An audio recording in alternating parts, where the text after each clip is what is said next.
Welcome, everyone. We are live, and this is the Flaming Axe, a talking time with caffeine production, powered by your friends at Vendetta Records, Dayton, Ohio. We are a podcast dedicated to regional, local, and national touring acts and bands. Welcome to the Flaming Axe. Hey, all you viewers out there, I wanted to let you know I got a surprise for you tonight. I have got not only a good guitar player, I've got like the number 2 highest ranked rockabilly guitar player in the country on my show tonight. Ladies and gentlemen, let's hear it for Brady Adams. Hi. Hey. Number 2 is a bit of a stretch. I mean, there's only like 3 of us. Wow, that's okay. Well, then maybe you're working for number 1 then, 1.5. Yeah. Brian Setzer and Jim Heath have got me beaten on that one. Oh, that's okay. You can hold your own. That's all that matters to me. Well, it's one of those things you just do, and you like it. And that's why. Hell yeah. It's a purpose to wake up and I'm like, what are you going to do today? I'm going to go play rockabilly guitar. That's what I'm going to do today. What are you going to do tomorrow? Sorry, I can't go out tomorrow. I'm busy. Rockabilly guitar playing. Hell yeah. Are you like Steve Vai? Do you do like the 80-hour-a-week practice routines and stuff? Man, I haven't practiced since I can't tell you when. I think, honestly, once you get past the point of like, hey, this is what a chord shape is, right? You don't practice anymore. You just play. Hell yeah. Like, if I have there's a lick that I'll play that I'm like, well, I was working on some. Wait, hang on. I got to turn up for that one.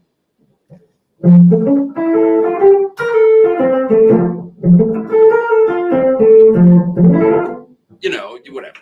Just yeah. And you might like practice that lick.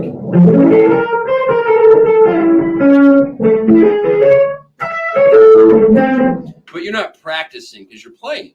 Yeah, exactly. And you like to play. Yeah. Yeah, same here. So let me ask you, what was it? Now, I remember we were growing up as kids. You lived next door to my mom and dad. Now, here's a funny thing. I remember first time you drug out the electric guitars and showed me you didn't have an amp, and we were sitting in their basement of your grandma's house, and you were playing some guitar for me. What was it that really gave you the fire to say, I'm going to go make a living out of this? That's what I want to know. Oh, man. That's a tough one. Because life is multifaceted, right? So You don't wake up one day and go, well, I want to do this forever. I mean, I guess maybe some folks do.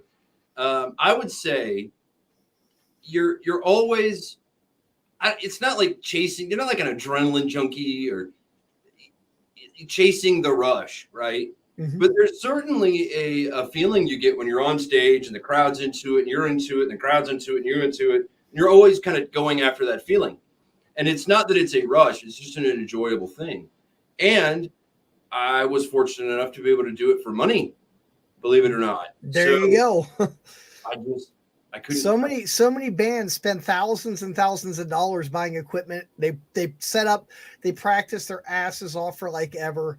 They set up at the bar 3 hours early to sound check. And at the end of the night, after it's all said and done, and after the singer has no voice and all the guitar strings are broken, they walk out with $50. Door money.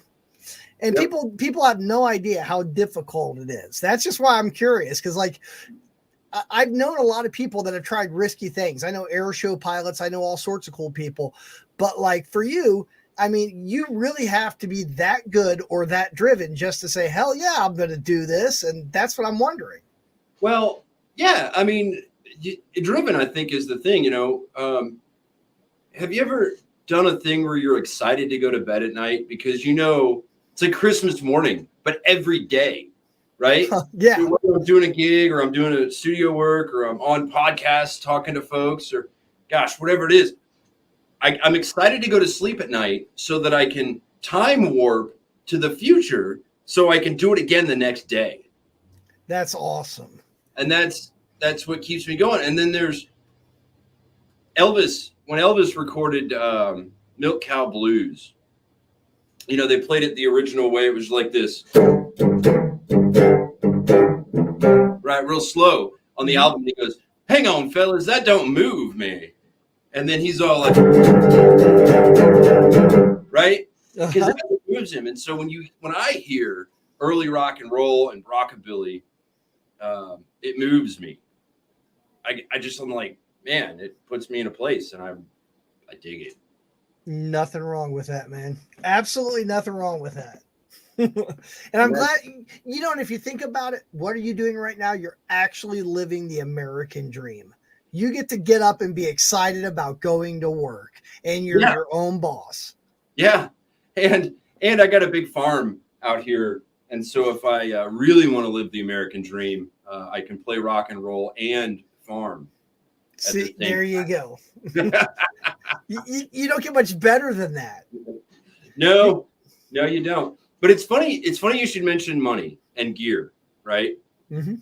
You were talking about it earlier, because I go to so many of these gigs, and I'll see this. There's this one dude, and he's a friend of mine, and I talked to him a few times since I've moved out toward Nashville, not because of the music thing, but because my wife, her family's out here. I would have much preferred to stay by the beach, but I can't blame you. The beach is pretty good, like tacos in Corona.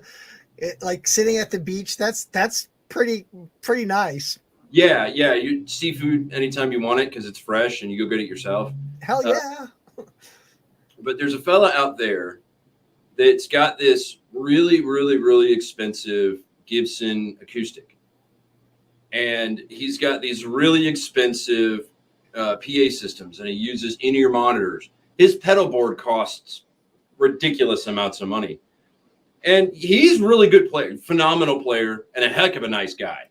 But I thought about it one day. I sat down, and I started doing the math, and I was like, man, my whole rig, because I'll let the bass player use my amp, the drummer will use my drums, my guitar amps, PA system, everything. I'll bring all the gear. My whole setup to run a show doesn't cost nearly as much as this one solo guy's guitar. And it's great that he's got the ability to go out and do that. And he sounds good. And we were playing a show together, and I was playing like a $400 Gretsch acoustic, which, by the way, if you're in the market for a Gretsch acoustic or acoustic in general, go just check out I'm not sponsored by Gretsch I just really like their guitars. I would put the Gretsch acoustic up, and I do it every Sunday and every Wednesday at church when I go. I would put my $400 Gretsch acoustic up against a 60s Gibson Dove any day of the week. That's a big claim. How do you feel about Taylor guitars? I've played a couple. A good friend of mine had one, and we wound up recording a couple of his songs on my Jumbo Gretsch. There you go. That says a lot. And you're a working musician, so that says a lot. Right. So a couple of years ago, I was going to buy a 6120, the really high-end Gretsch hollow bodies. They're really high-end, the good ones. Mm-hmm. And I thought to myself as I was holding this thing and I was kind of playing it, and two thoughts came into my mind. I was like, man, I don't think I'm going to play 3 times better for the price of the guitar. And two, what if a meteor hits me while I'm on stage and breaks the guitar? Yeah, or a bottle. Yeah, anything in the world. Yeah. And I thought, well, if it broke this one, like, I'd be bummed. But I would just scurry on down to, whatever guitar store and pick up another one, put all these other parts on that one that I changed from this one. It wouldn't be a big deal. I mean, it'd be a deal, but not a big one. Yeah. Oh no, that's like if you had a Paul Reed Smith and somebody decided to throw beer all over it or whatever. That would. Right. Yeah. 2-year anniversary gig in Savannah. We had mosh pitters on this side and swing dancers on this side. Beer was going everywhere. It was all over my floor monitors. It was on my guitar. It was on me. It was on the bass player. It was everywhere. And I didn't care because it was a really good time. And I thought to myself on the way home, because I don't drink at gigs because, I got to get home at the end of the night. No, believe it or not, when I used to gig, I wouldn't drink either. I thought it messed with my performance. I mean, I'm like, I'm like, you want to drink with me? Wait till we're done. Put the drinks out on a table, and I'll join you when we're done with our sets tonight. And that's always what I did. It's not that I didn't want to drink. It's that I really put that much into my music. I just didn't want to screw it up. Right. Well, I'm the opposite. So I'll drink before I play because I know by the time I get done, it'll all be sweated out, and I can drive home safely without getting arrested. There you go. And that's my pocketbook is more important than my performance for sure. But no, I was like on the way home. I'm like, dude, man, one of these cops are going to pull me over, and my whole car just smells like the inside of a beer bottle. I'm going to jail. That's it. And I didn't even drink that night. And I'm going to jail. Luckily, I did the speed limit. Well, you go 5 over, right? So, Sure. You go the speed limit. They're this guy's not breaking the law. He's obviously up to something. Yeah. That's true. That's so true. But yeah, so I would say that with expensive guitars, they're great, and we see all of our heroes playing expensive guitars. And I've talked to some folks with some good sponsorships, and they pay out. Even the guys with big endorsements, they're still buying them. They're not giving them for free; they're buying them. But I never. I mean, they're getting them at a hugely reduced price. Sure. Because some of these folks are keeping those companies alive. Yeah. Kind of like Slash with a Les Paul. Yeah. Well, I never understood. You remember back when the Jimmy Page model Les Paul came out? Oh yeah. Yeah, I was like, that makes no sense. It's a signature model of a signature model. Yeah. And how many layers deep can you go in signature models? Well, you could be the third signature model of the signature model signatures. Yeah, I'm good. Yeah, no, I agree. I agree. Practicality over like decadence. Yeah, I would agree with that. Generally, life turns out better when you do that. Yeah. Oh, and I had a revelation. This was great. Probably one of the coolest things. So for all the listeners, check this out. You're going to go buy a guitar. There's only 4 really important things in a guitar, any of them, right? Number 1, the very first important thing is, does it play well, right? So are the frets in good shape? Is the neck profile right for your hands? Does it stay in tune? And does it function like a guitar, right? Mm-hmm.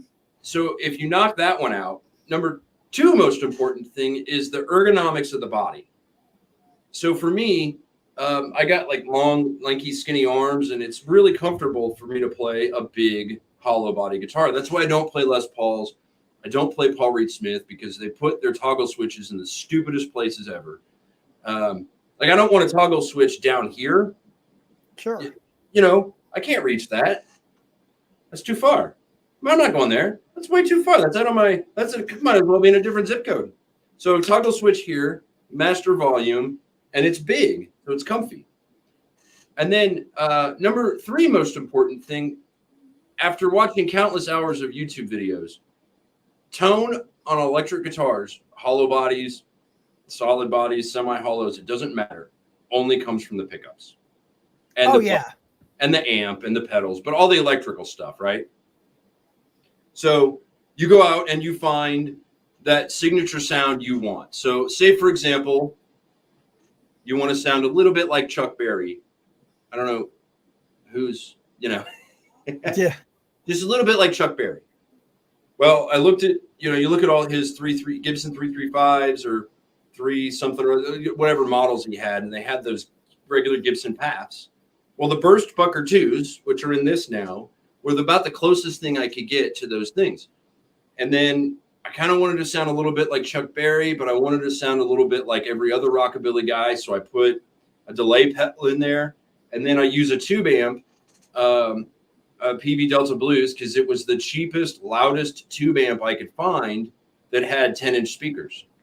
There's a reason for it. But so that's number 3. You change the electronics. And then number 4, The least important is, does it look cool? I don't care what name's on the headstock.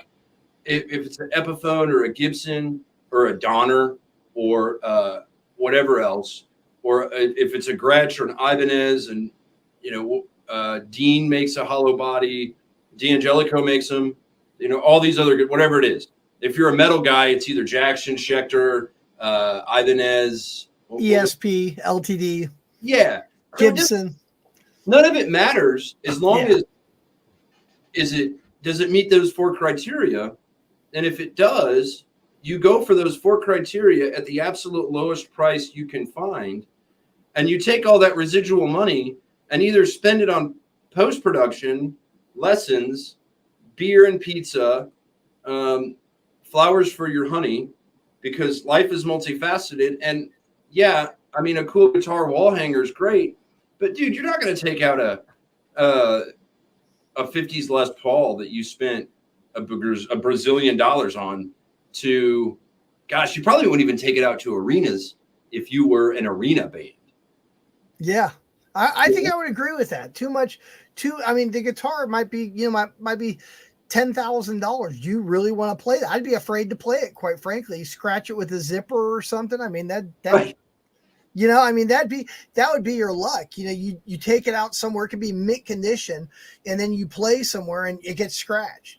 Then you're like, oh my God, you just totally devalued your instrument. Yep. Right. Yeah. So, and then on this one, like the back is pretty clean because I don't tuck my shirts in ever. The front's pretty clean, except for, I'm starting to wear away some paint, and there's, the finish on these is pretty solid. I did replace the tuners to locking tuners, so there's some extra holes in there. But, and then you pin on a Bigsby. I use some of that like sticky blue tape stuff that, it's like sticky. Sure. And I put it under the Bigsby so it holds it in place better, and it gets rid of a lot of, you don't hear it as bad, that sound. Yeah. If there's nothing holding it down, you really hear it when you're.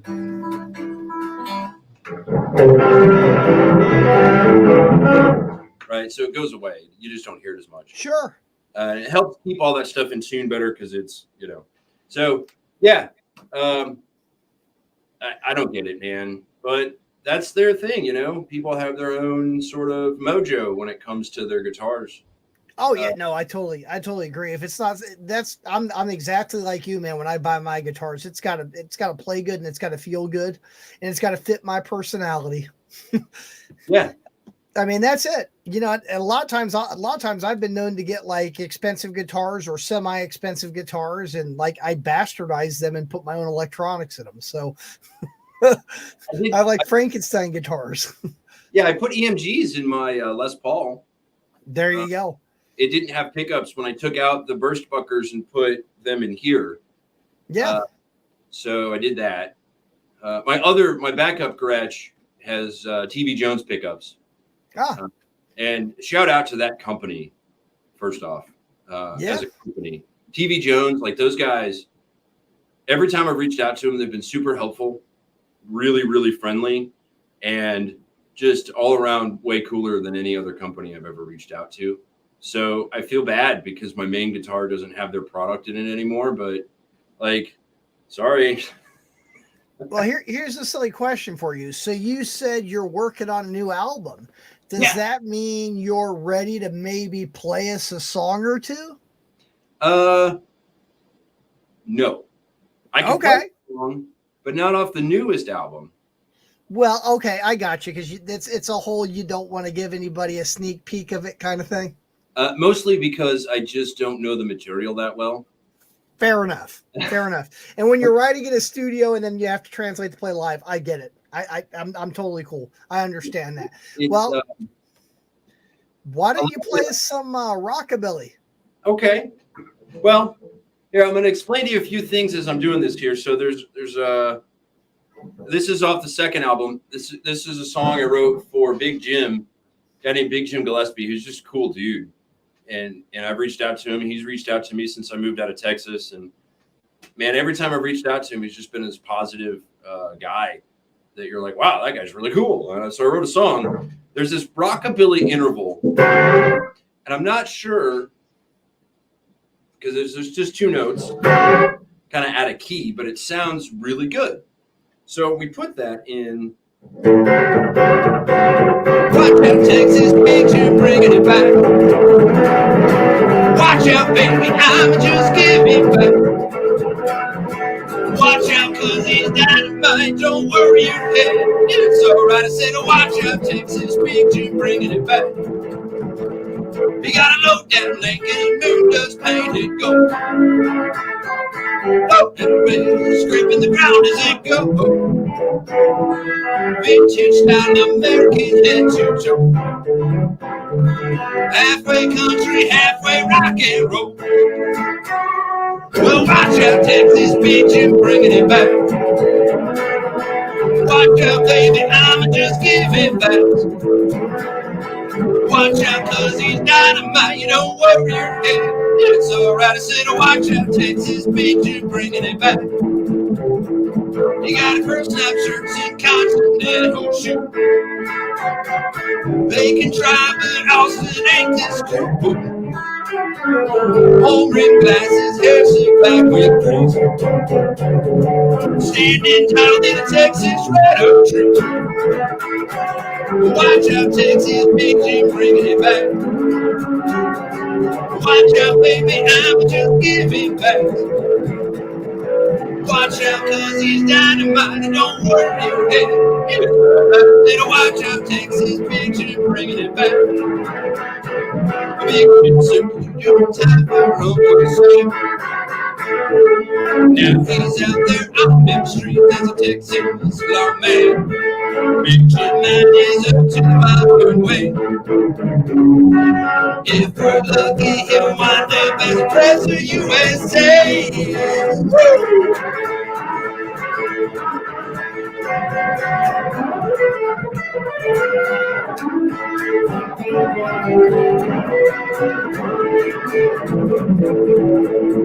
Well, watch out, Texas, Big Jim bringing it back.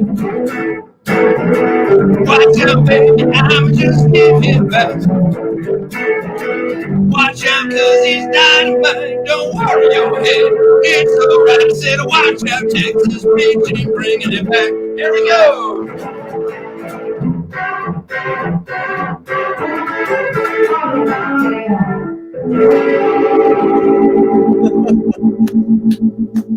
Thank you. Very, very, very good, dude. We can dig that. So there's some quintessential, because this is called the Flaming Axe. Yes. I've got a couple things for you. So some quintessential things. First and foremost, let me get up close. You see those green Gretsch arrows? Yes. All right.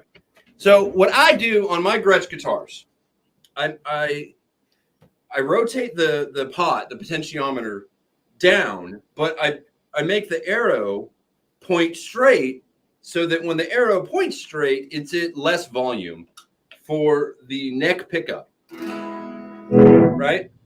And the treble bleed circuit is on that, not on the master volume. So that is a little quieter. And then we turn it all the way up. Right? So we keep that down. So that's kind of a rhythm thing. So there's some quintessential rockabilly-ness in there. We talked about this. And then there's this like Brian Setzer thing that I totally ripped off. That chord. I don't know what it's called. I looked it up one time. It wasn't important enough to remember it. And then we got this Galaga thing. It's not called, but it sounds like Galaga, you know. And then the Bigsby. And we do that Chuck Berry thing a little bit. But then we hit some Cliff Gallup. Right? Yeah. So you get those quintessential licks in there.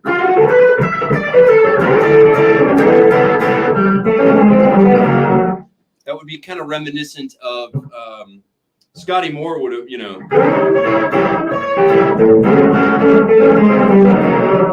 So, you know, you take all the heroes from back in the day and you just kind of steal their licks because they invented them. They did a good job. You did a good job of copying them. Hey, Hey, no problem. It's funny. I'm actually got a good friend of mine I'm working on a Southern rock album with. Uh-huh. And so those licks, obviously you're instead of starting a phrase for a guitar solo with, that's not Southern rock. You would go, right? Yep. So that's that. And it's all the same notes, but it's different attitudes. So for all of you flaming flamers, what do you call them? The Flaming Axe Nation, I guess. All of those folks.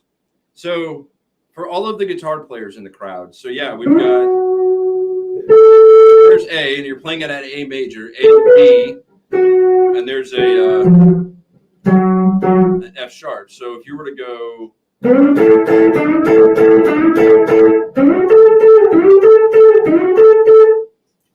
however,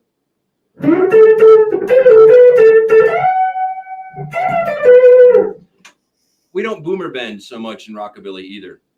Yeah. It's a cool technique. I like it. I use it a lot when I play blues. And I love to play the blues. Oh man. You want to burn like 15 minutes in a 4-hour set and you just don't feel like singing that many words. Blues guitar solo, my friend. Yep, that'll do it every time. You take one note and hold that thing for like a good 2 or 3, and you make the face. And then, everybody's like, oh my gosh, did you hear that guy's note? It was stanky. And you're like, thank you very much. That's right. So yeah, all of that. And rockabilly guitar. It is weird. Okay. And if you'll notice, like you'll play jazz.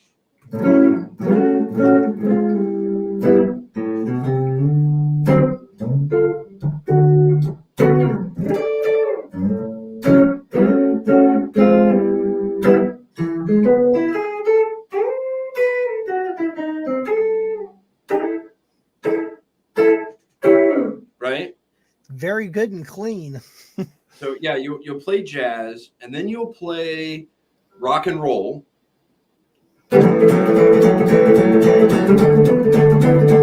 Right?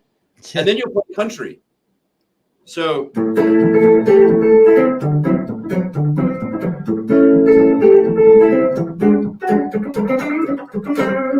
right? And you mix them all together. And then sometimes you play surf. So you may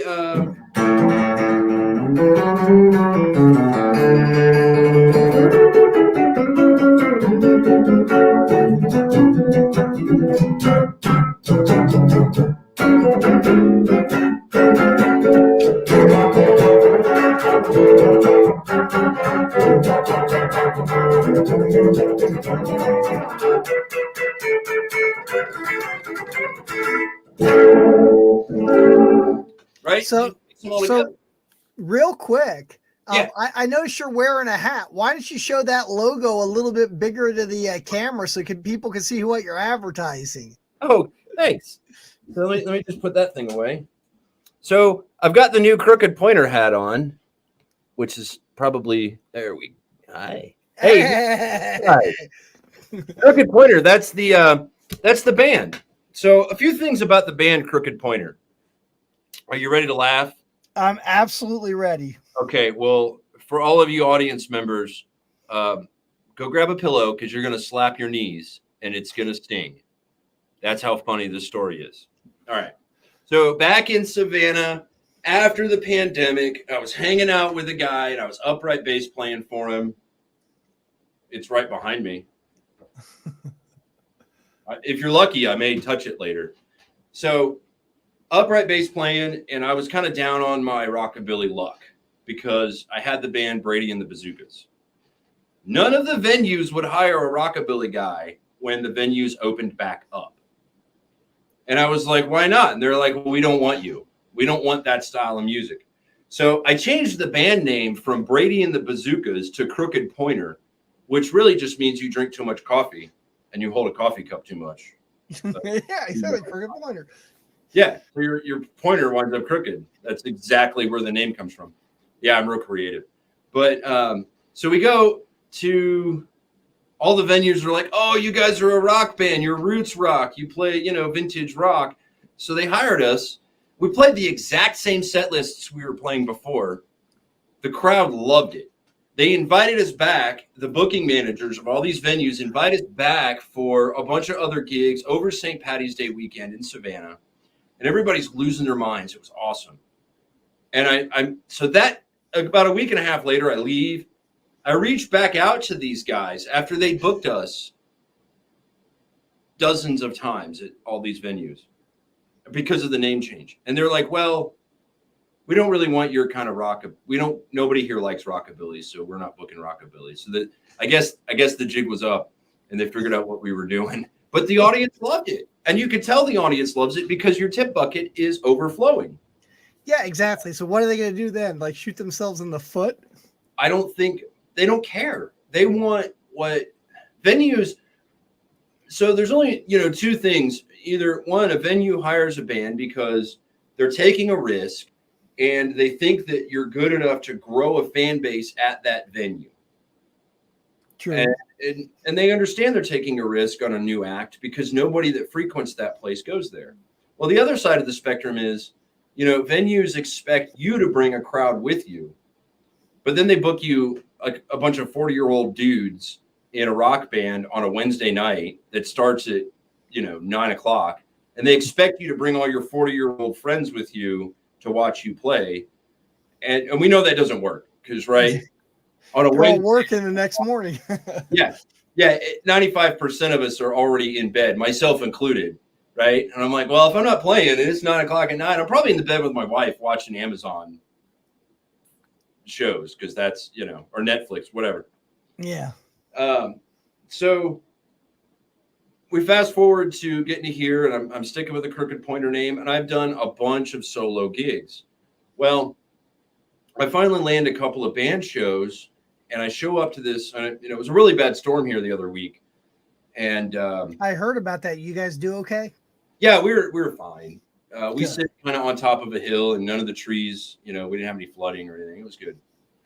So I go do this gig in Nashville, and the drummer's like, hey man, the storm's really bad. I don't want to, it's not worth the risk to lose money and drive in the storm.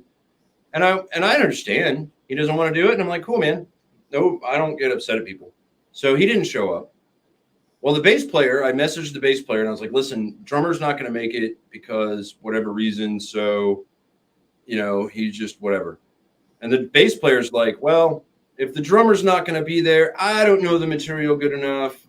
So why don't you do this one solo? And I was like, yeah, I'll do it solo. I'll put on an entertaining show by myself. So I show up at the venue and I see the other band that was opening for us that night. Their drummer drives in and I saw it was a drummer because he had drums in his car. And I was like, hey, you're the drummer for the other band. And he's like, how'd you know? And I'm like, I'm a psychic. But so I saw the bass player drive in because his gig bag was sticking up, and like, hey, you're the bass player. And he goes, how'd you know? I'm psychic. So I tell these guys the story and they're like, hey, well, why don't we just sit in with you on this gig and we'll just play for a couple hours. And I was like, great. And I told them kind of the feel of the music and what to expect and blah, blah, blah. And they did great. They did a phenomenal job. It was for never having heard it, they did really good. Well, we did a gig on Saturday, and that one was a little rough because they kind of knew what they were doing, but we just haven't practiced ever. Sure. Right? And, you throw a bunch of guys together that have only met twice. You don't get perfection. But sure, the venue got a show. And our tip bucket was pretty full by the end of the night. And I had people coming up to me which was it hurt my feelings. They said, "Man, you guys are one of the best cover bands I ever heard." And I was like, "Man, I just played 6 of my own songs." So, big props to Dustin and Tony. Dustin being the drummer, Tony being the bass player. Big shout out to those guys for putting up with my dumbass lead guy attitude. Hey, by the way, if anyone out there would like to be a guest on our show, all you got to do is scan this QR code. We'll get back with you and get you a book to come on the air. And also, if you want to make a donation to Vendetta Records so we can improve our production here and get even more cool acts and stuff on the air, leave a donation. That links directly to our PayPal, so we would appreciate a donation. And lastly, this one is our Amazon wish list. We're building a studio up in Vandalia, Ohio, and we're adding to the studio down here. And these are things that we need to complete our wish list. If you want to donate something to our Amazon wish list, here you go. You can get in contact with us through our contact form, and we'll tell you exactly where you can send it. So thank you so much for all of the support. It means everything. Cool. Real quick, I think we got to do something. Now, there's something we haven't done yet, Brady, and that is we haven't played trivia yet. Oh, gosh, I'm scared. Yeah. Yeah. So at this point in time, I guess it's time we throw the trivia screen up so I can get my stuff over here.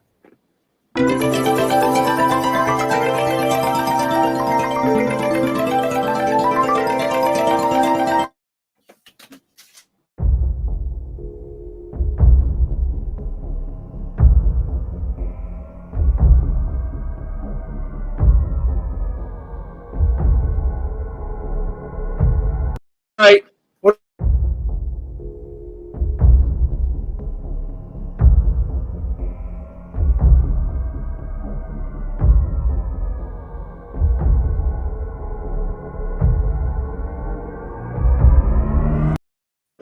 All right, so the name of the game is Tic Tac Trivia. As you can see right here, we've got a tic-tac-toe board. It's numbered and lettered 1A, 1B, 1C, 2A, 2B, 2C, 3A, 3B, 3C. The name of the game here is to get 3 in a row. So if we ask you a question, and if you get the question correct, you get to place a marker. If you miss the next one, I can block you. So it's just like tic-tac-toe. The first person to get 3 in a row wins. If we end up in a stalemate, we'll play a sudden death round. All right. May the best man win. And if I win, I'll buy you a cup of coffee next time I'm in the Dayton area.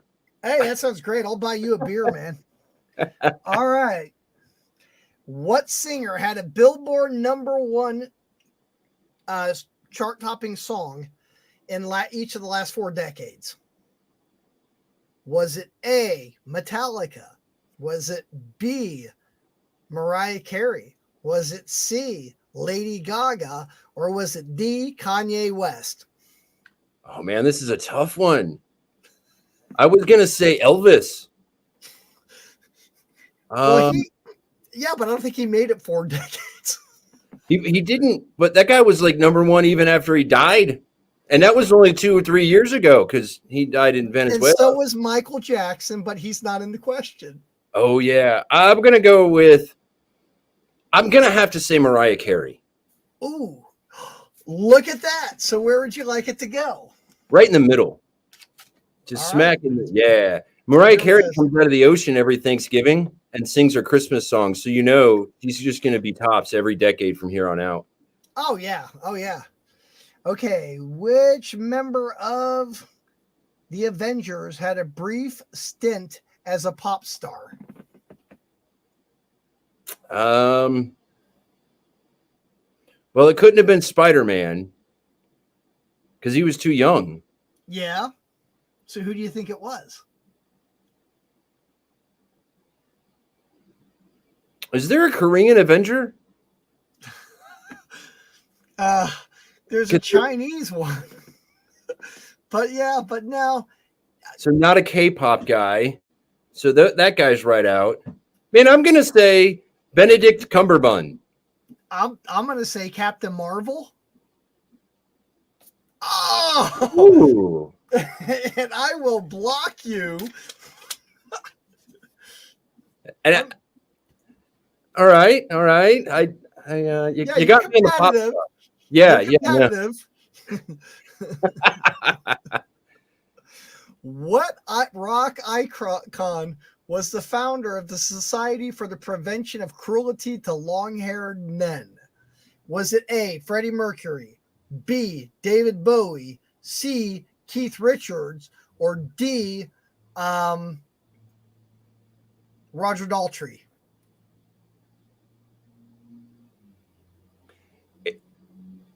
I would have to say that sounds like a David Bowieism. Oh, and was he correct? Let's see. Oh, wow. So where would you like that to go?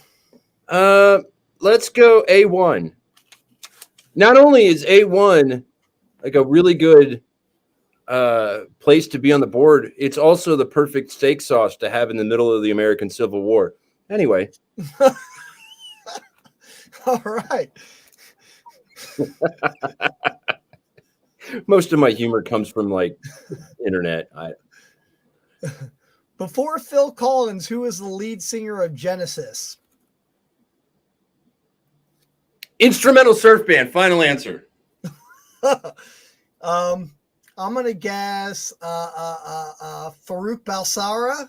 No, neither one of us got it right. It's Peter Gabriel. Okay, so we both lost that one. So let's do the next one then. Let's see. All right. What year did World War II start? 1930. It's either 36 or 38. I can never remember. I'm gonna go 1939. Was it 39? Oh, yeah, because I'm dyslexic, so the 6 and the 9 get flipped over. Yeah. So yeah. The question is, where can I go? I will go right down here. But I was close. Now we have a close game. Oh, we do. Okay, Paul McCartney credits which artist with teaching his everything he knows, with teaching him everything he knows? Carl Perkins. Ooh, I'm gonna say Chuck Berry. Little Richard. Oh, we were both wrong on that one. Okay, let's see here. What do we got next here? Who was the first president to get assassinated? Abraham Lincoln? Probably. Yeah. Wait. Because it was that even number thing, right? I think, yeah, I'm not sure. It was like that zeros number thing. So it had to have been, it had to have been Lincoln. Oh, okay. Well, there we go. So we're tied there. Damn, this is a close game. All right. Well, I'll give you the advantage of this one. So where do you want to be, Brady? Let's go at the bottom center. Oh, wow. He is playing a competitive game here, folks. All right. Oh, here we go. What was Elvis Presley's first #1 hit in the United States? Man, Rob Eloy is going to kill me if I don't answer this the right way. And no pressure. And I don't know it. I want to say it was, well, I know the first Rockabilly song was That's All Right, Mama. Was that a #1? That's All Right, Mama? Let's go. I'm gonna say Jailhouse Rock, right? I don't know. Let's see what we got. Heartbreak Hotel. Yeah. All right. Well, we were both wrong on that one. So see, neither one of us are winning right now. Okay. So this is it. Believe me, we're both winning. In the grand scheme. Yes. Okay. I can't read. Okay, hang on. Van Halen famously banned what color M&Ms in their videos? Brown M&Ms. I'm going to say green M&Ms. Oh, was it green? Oh, Brady. I got it. Woo! I remember that from, I don't know why. You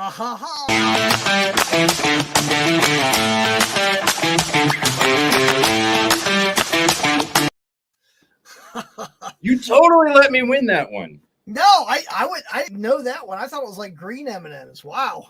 Well, congratulations, dude. You won. See, I told you.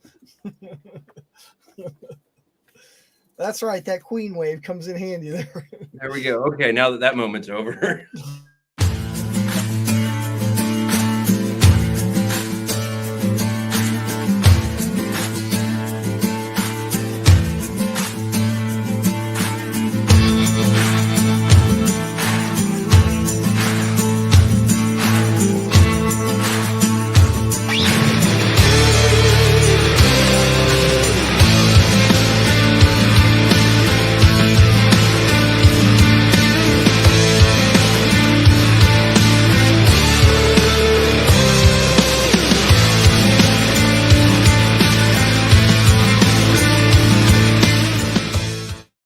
Just to clear that one up, there was a band on there by the name of Lavender Honey. They're going to be our guest next Thursday. We're not doing a Tuesday show this next week.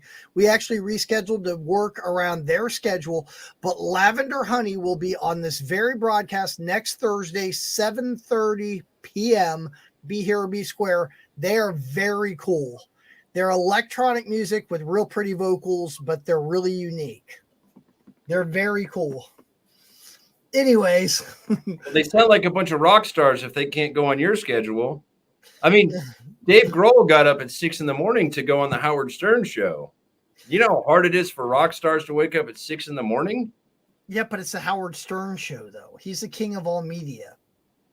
I think he's like the queen of all media, and Joe Rogan would beat him up. Well, yeah, it could be a good point, but not that I care about either of them because they don't know who I or you are. My grammar's not stronger. But I do know that Joe Rogan has a sidekick that's like world record holding or something. You want to know who I want to see. I want to see Kid Rock start a podcast with little Josie in the sidecar. Hell yes. No, because if Kid Rock starts a podcast, it's going to be done out of Nashville because he lives out here. And then it'll bring more people to Nashville. Then traffic is going to get worse. My line at McDonald's is, first off, I stopped going to McDonald's. I did. Well, that's just as bad in Xenia. It's the same thing. We have 2 McDonald's. Both of them have dual drive-thrus, and every single time, dude, it's a 45-minute wait to get some chicken nuggets. So I don't McDonald's anymore. Yeah, neither do I. I Sonic. Sonic is good. Because Sonic is really good.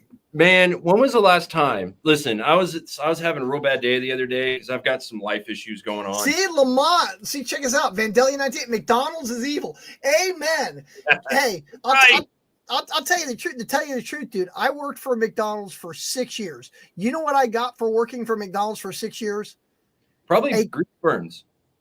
A chronic case of acid reflux. Ooh. For real. I have chronic acid reflux, and it's all because I ate McDonald's every day for 6 years. But when was the last time like you went through the Sonic drive-thru and you get some of those tots that are fresh? Oh my God. Every day. The chili cheese tots, Brady. No, I get regular tots. And chili cheese tots. No, I don't want them because I got to drive and eat. I'm on the way. That's true. I'm all sad, and I'm like, man, life's getting me down. And I go to Sonic. And I'm like, hey, man, I just want a large tots and a cherry vanilla Dr. They actually put real maraschino cherries in their Dr. Pepper when you order it up. And you get it. And like you eat the tot and you're like, it's pretty good. Hell yeah. I'll tell you what else is really good, dude. The Popeyes chicken sandwich. I've never had it. Oh, my God. Next time you come to Dayton, I will hook you up. You let me know. I gotta stay away from chicken. Yeah, no. All I'm gonna say, Popeye's chicken sandwich. I was forever and ever because I grew up around shopping malls. You know the whole background. Right. I ate an awful lot of Chick-fil-A because Chick-fil-A used to be in malls before they did stand-up restaurants. Yep. But I'll tell you what, if there ever was a competitor for chicken sandwiches, the Sonic chicken sandwich, or not Sonic, the Popeye's chicken sandwich is definitely a contender. And I'm going to say I'm going to say it's a pretty heavyweight contender. I usually get it spicy, and it's an entire breast of chicken. Huh. Do you have a Zaxby's in Dayton area? No, I've heard about Zaxby's. We don't have that yet. No. Oh, because they've got a buffalo. Normally, chicken gives me like a pretty bad migraine. Yeah. And so I stay away from it unless I just, really, really want it. Yeah. And so it's got to be really good for me to eat it. Because that's Sonic's not Sonic. I'm sorry, the Popeye's chicken sandwich, dude. It's freaking great. Wait a minute. Isn't the Popeye's chicken sandwich the reason we had a pandemic? No, but they had rioting over it. Because all of you Popeye's chicken eaters were going against the Lord's chicken. People like you causing problems for. Hey, we like good food. To tell you the truth, I used to watch all of these like shows and stuff when I was a kid, and all this stuff about guys having to have six packs and all this. And my answer to them is real simple: why have a six pack when you can have a keg?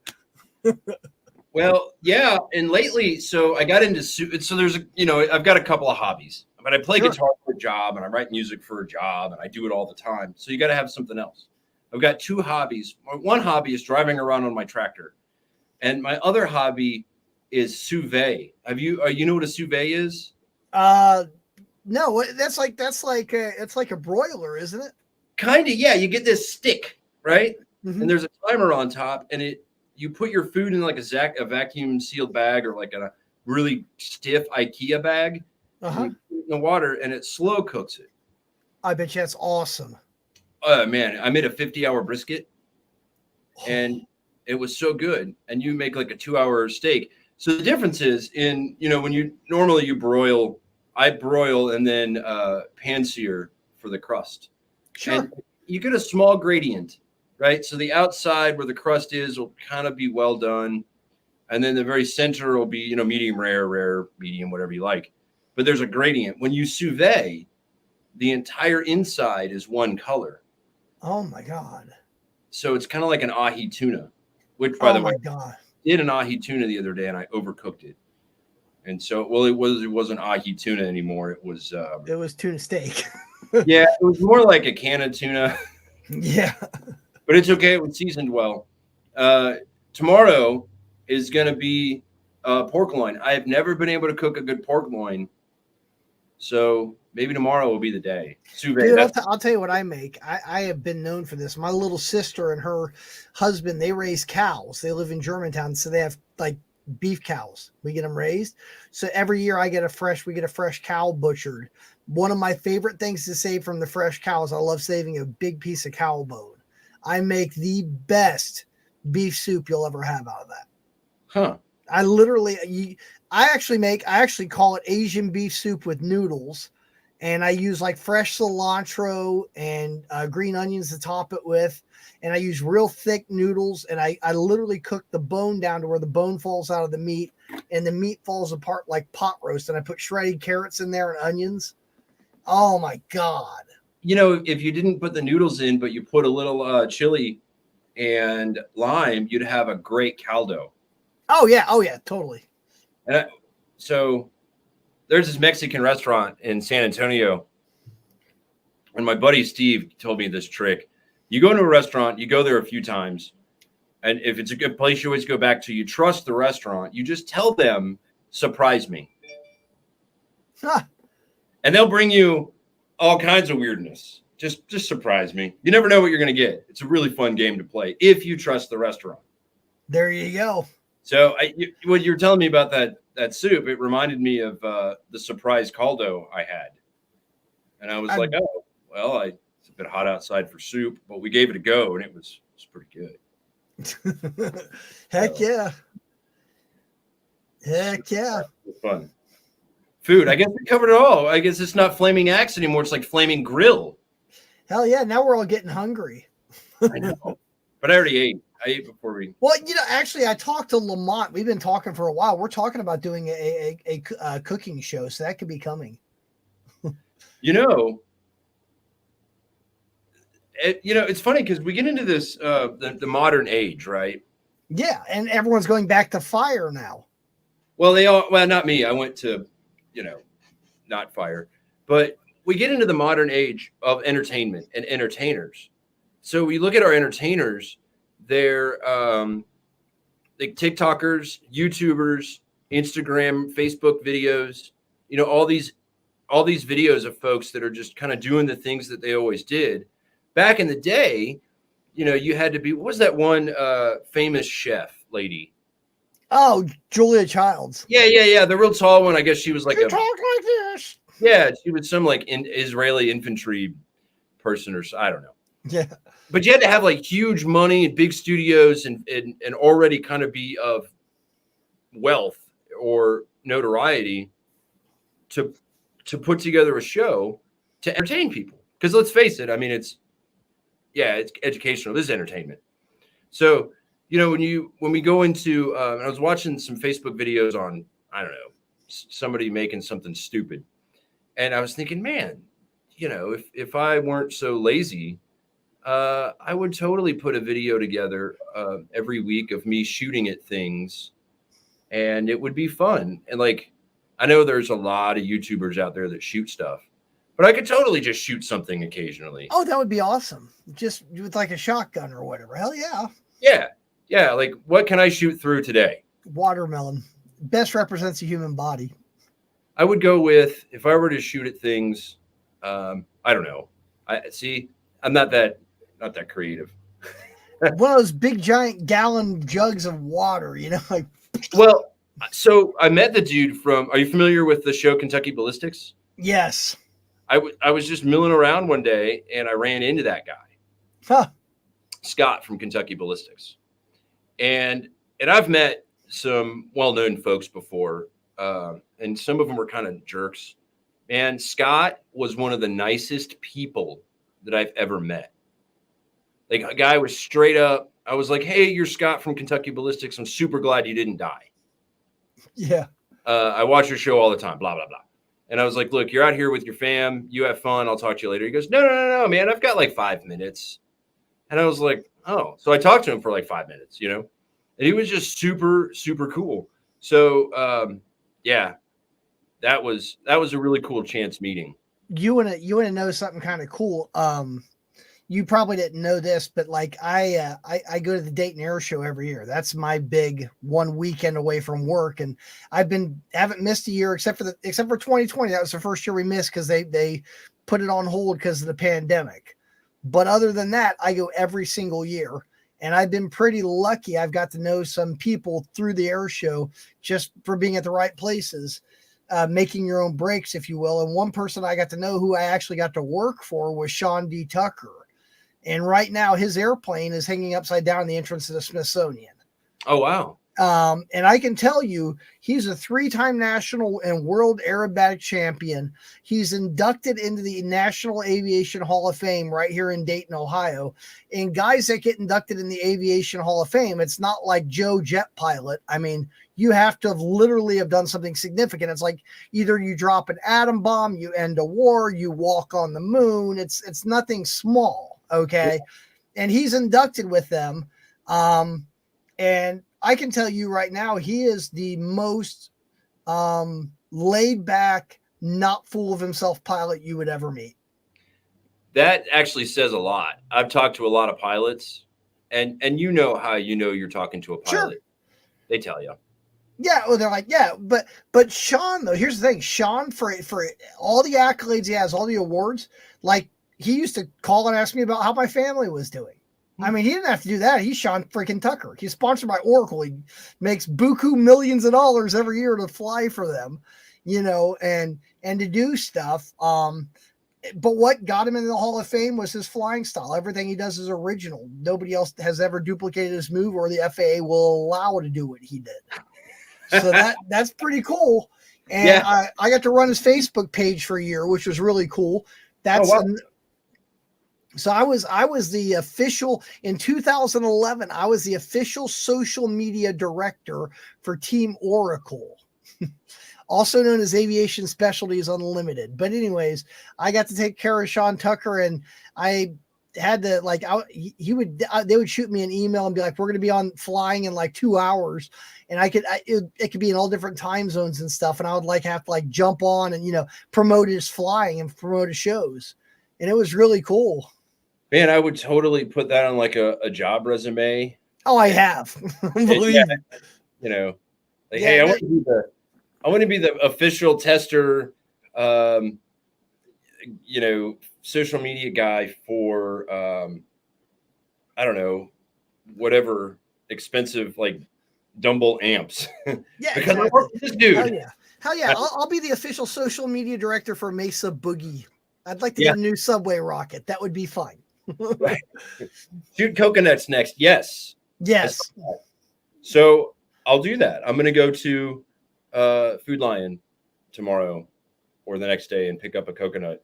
You like coconuts? I don't like coconuts. But there was a comment. Okay. I didn't catch that. Okay, my bad. I'm going to do it. Coconut. Yeah, there you go. Coconuts. Yes. You should go to food. You should go to Food Line and see if their fried chicken is better than Popeye's chicken sandwich, and then do a review. It is better. I go to Food Line all the time because those are all my temporary friends. When I get out of the studio, because I do a lot of stuff by myself. It sucks when you're running your own band, and this. You're the marketing guy, you're the graphics guy, you're the songwriter, the producer, the engineer. You're everything. And so occasionally you just want to get away from it for 20 or 30 minutes. Well, for me, it's more like an hour or 2 hours because I live 30 minutes from a stoplight. Sure. And I go to Food Lion and they know me. And so those are my temporary friends. So, you should offer to play one of their parties for them sometimes. Say, you guys have a Christmas party. I'll play for you. I could. Hey, then that way you're more than just temporary friends. There you go. I don't know, man. That's a lot. I bet you they probably have really good prime rib at that Christmas party. They have. Their meat department is awesome. Yeah, so I've heard. I don't go to any other grocery store solely because of Food Lion's meat department and customer service. There you go. If you ask Food Lion, sometimes they'll ask you if they're not busy. They will take the items out of your shopping cart for you, scan them, put them in your shopping cart, all while you stand there and play, watch YouTube videos or whatever. That sounds almost like Trader Joe's. You ever been to Trader Joe's before? Is that? Oh, no, I'm thinking Jungle Jim's. Trader Joe's. Okay, so Aldi's and Trader Joe's are the same company. Aldi's has good stuff. I mean, they're a lot better than what they were when we were kids. When we were kids growing up, it was like Section 8 food. Now it's a lot better. They have a lot of fresh produce. A big beer and wine selection, everything, right? They built a brand new Aldi here in Xenia. It's actually really nice. But the difference is Aldi, where you have to pay to get your shopping cart, you have to pay for bags if you don't have bags. So if you don't have bags, you hopefully have a boxer so you can take all your crap and load it in your cart, right? That's Aldi's. Trader Joe's is the exact opposite. They're really high end, like an Aldi's, except for the fact that like they do all your groceries. They bag everything for you. They load everything. Hell, they'll put it in your car for you if you ask them to. Nobody does that anymore. Like once, a long time ago. No, not that long ago. It was probably 6 or 8 months. I got their Cheez-Its. And man, never get off-brand Cheez-Its. No, the good cheese. By the way, that's another Dayton, Ohio thing. I bet you didn't know that. Cheez-Its were originally founded in Dayton, Ohio. Really? Yeah, for real. I did not know that. Yeah, seriously. Huh. Cheez-Its were an invention in the late 1800s, came out of Dayton, Ohio. So Dayton has got the Cheez-It. It's got the Breeders. Yes. National Cash Register. Okay, yeah. The Wright brothers. The what? The Wright brothers. Right, the Wright brothers, yeah. The Ohio Players. They were out of Dayton? Yes. The Guided by Voices. Yeah. Hawthorne they played on Letterman. They played on Letterman. Guided by Voices did. Yeah, because we used to drive past their house all the time. Well, one of them. I don't know. I don't think they still live there. Yeah, Dayton got weird though. It's coming back though. It really is. They've really said. I mean, how many years you've been gone for? Quite a few years, haven't you? Yeah, about 20. We went back just the other day, and no, Skyline chili is not, and I don't think Gold Star is good either. You It's shouldn't put it's a Cincinnati chili. It's not like any regular chili. That's why you eat it, because it doesn't taste anything like regular chili. you shouldn't put cinnamon and chocolate syrup in your chili. You should put beef and then tomato based. Yeah, well, it's not. It's Cincinnati chili. They make chicken chili, for crying out loud. People eat that all the time. Man, Cincinnati's wrong for that.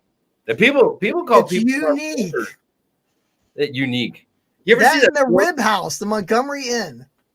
The Rib House was good. Now it's what, a Chipotle? No, not the Rib House. The Montgomery Inn down in Cincinnati on the river side. Oh, The Boathouse. You ever been there?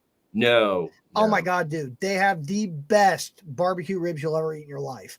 And it's a signature sauce. It's a Cincinnati barbecue flavor. It's not like anything you're going to have anywhere else.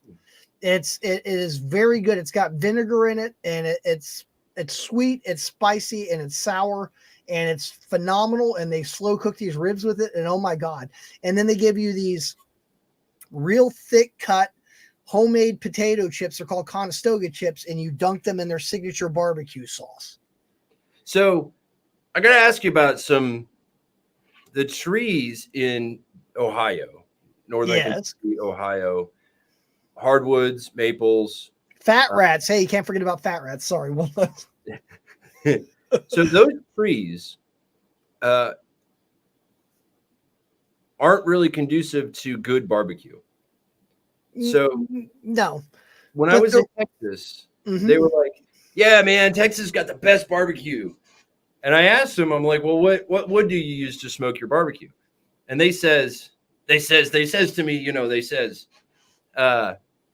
it was mesquite, but then they import pecan, apple, and peach wood or whatever from Georgia. Yeah. So I said to them, "Well, that means Georgia has the best barbecue. You just stole their recipe." Oh, that's real good. I bet you really probably ticked off a bunch of Texans with that one. Yeah. They're like, and then it really ticks off Texans was when you say that 1 star. Yeah, it doesn't like stand for Texas. It stands for the rating. Oh.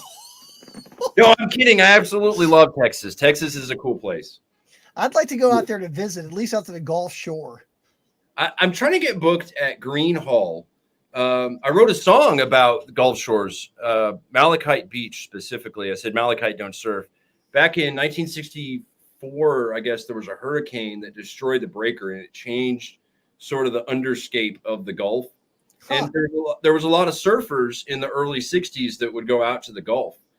I don't know a lot, but more than now. And so that hurricane just kind of destroyed whatever breaker was in there. So guys started to surf when big ships went by in Corpus. They would make these waves. And so I guess the longest wave ride ever was done just out off the coast of Corpus Christi, because a dude rode a ship wave for like, I don't know, an hour or something. That's cool. So yeah, there was a surf museum in Corpus Christi, and it was really, really a cool place. Some of the nicest folks I've met were actually in Dallas. And for a musician, Dallas pays more money per venue than any other city I've been in. And of course, San Antonio has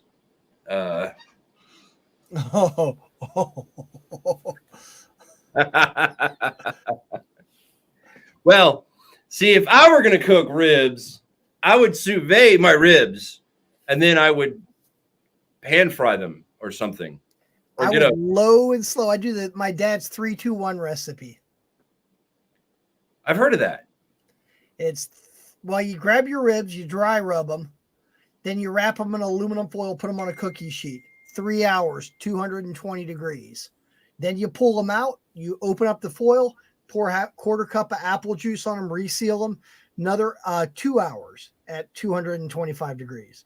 Pull them out, sauce them up, stick them under the broiler for 1 hour until the sauce gets sticky and the bone will fall out of the meat. And it's the best ribs you've ever had. I like to keep the membrane in my pork ribs. Yeah, so do I. Because I like my pork ribs to be chewy. And yeah, same here. Have some fight to them. So I would probably just put all of my fresh herbs and spices in the vacuum sealer, sous vide the ribs, and then when they came out, I'd probably get a propane torch and just braise the outside super fast. That would be pretty good. And I think Lamont's probably like, all right, well, we're going to do this because I want to try these ribs. I'm sure he's he's thumbs up in that. I can see his screen. You can't see him. He's giving me a thumbs up right now. He's like, hell yeah. You're not on the admin part of this site, Brady, so I can see stuff that you can't. Right. it's all good. Well, so, man, I fell in love with sous videing almost as much as rock and roll, but not quite as much. I like to braise. I love to braise anything. Get a hard cut of meat and just boil the hell out of it, low heat for hours, and it falls apart. It's better than anything you can do. That's our new cowboy. So with sous videing, it just goes in a plastic bag, and it's totally fine. When you look it up though, it's SOUS space VIDE. Sous vide. Yeah, so good. Anyway. Well, that's really cool. Yeah. No, that's awesome. I bet you that is really good. Highly recommended. Awesome. Well, hey, I'll tell you what. I don't mean to cut it short, but did you have a good show? I was, man. First, so yeah, the Vendetta Records folks and the Flaming Axe. Everybody should check it out because you've watched it already. Crooked Pointer, where is it at? You should check that out. Yeah. You should check out Bradley. You should check out, what is it, Coffee Talk with Lamont? Talking Time with Caffeine, yes. Talking Time with Caffeine. Yeah, that's a cool show. I was on that one. That was a lot of fun. Very open. Yeah, that's how he does his broadcast. He's always been so vulnerable. I had a blast. I'm glad that I won trivia. We'll have to have you back on the air again for sure. We'll definitely put you up. Again, if anyone wants to donate to our Amazon wish list, here's the QR code. All you have to do is donate it, and you can send it to us, and we would greatly appreciate it. It takes a village to build a recording studio. Yeah. So, lastly, I'm just going to say, in closing, I'd like to say, Brady, it's always a pleasure talking to you. I love your rockabilly, man. That's so cool that you can do that. I'm pretty much a straight up rock and roll, power chord bluesy guy. I can play some lead, but what you do is way above my pay grade, and I do like it, and I can appreciate it. Thanks, man. I appreciate that. Thank you. Yeah, no big deal. No big deal. I've done a lot of albums myself. Have had them out on Amazon, never under the name Bradley Bergman. But if you look up the band Stinker or the Jaded Lights or TU-144, at one point in time, I've had all those different groups I've worked with and put stuff out all over the place. So, and I loved Putin in a Bikini. Oh, you saw Cry Me a River. That was great. And he's crying. He has tears going down his face. That's why it's Crimea River. Yeah. Yeah. I thought, hey, if there's ever been a more appropriate time to do that. And by the way, when I released that album and put it out on Amazon, they sent me an official notice from Amazon that said it's been banned in Russia. I was like, yes. Yes. I did my job. That is awesome. Yeah, no, they officially sent me a notice. They're like, it's been banned in Russia. I'm like, well, I did my job. First off, this is what I would do if I were you. I would take that notification and print it out on a very high quality paper. Uh-huh. And then I would go down to Hobby Lobby. And then I would get it, and I would probably go to every Hobby Lobby within a 200-mile radius of Dayton. Uh-huh. That way you could give out Christmas presents to everyone. And then, because if I got that and somebody was like, dude, I made this and it got banned in Russia, man, I'd hang that on my wall. Black out all like the sensitive information though. That's impressive. That means Putin saw that. That's or or somebody something. saw. Yeah. You should. So I'll tell you what I'll do. I'll send you links. I have that album on my Audio Mac channel. I'll send you links to the album so you can listen to it and stream it. Audio Mac's totally free platform. It's like Spotify, except that you don't have to pay for it. So I'll Yeah. send you links to it and you can listen to it. The whole beginning of the album, it starts off with like this Imperial March. And I'm like, I'm talking in this Russian accent. And I'm like, ladies and gentlemen, please let me introduce to you a leader and motivator of people that from above, right? Like, do like a whole name. And then I'm like, then you hear this guy whispering, and I'm like, I'm sorry, Mr. Putin was not able to make it. So here's what you get instead.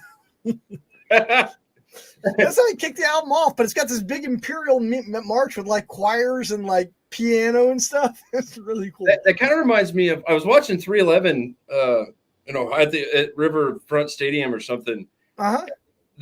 The opening act, I don't remember the opening act's name, but they were running around stage and they were like, backstage right now. We got Mariah Carey. Let's make some noise. And of course, the whole crowd was booing because it was the late 90s and nobody that was a 311 fan was a Mariah Carey fan. It just kind of reminded me of that. And we go back to trivia. There we go. Well, hey, man, as always, thank you so much for coming on the air. We had an absolute blast. We'll definitely have you back. I think with that, I'm going to tell everybody, have a good night, make rock great again, and keep on rocking in the free world.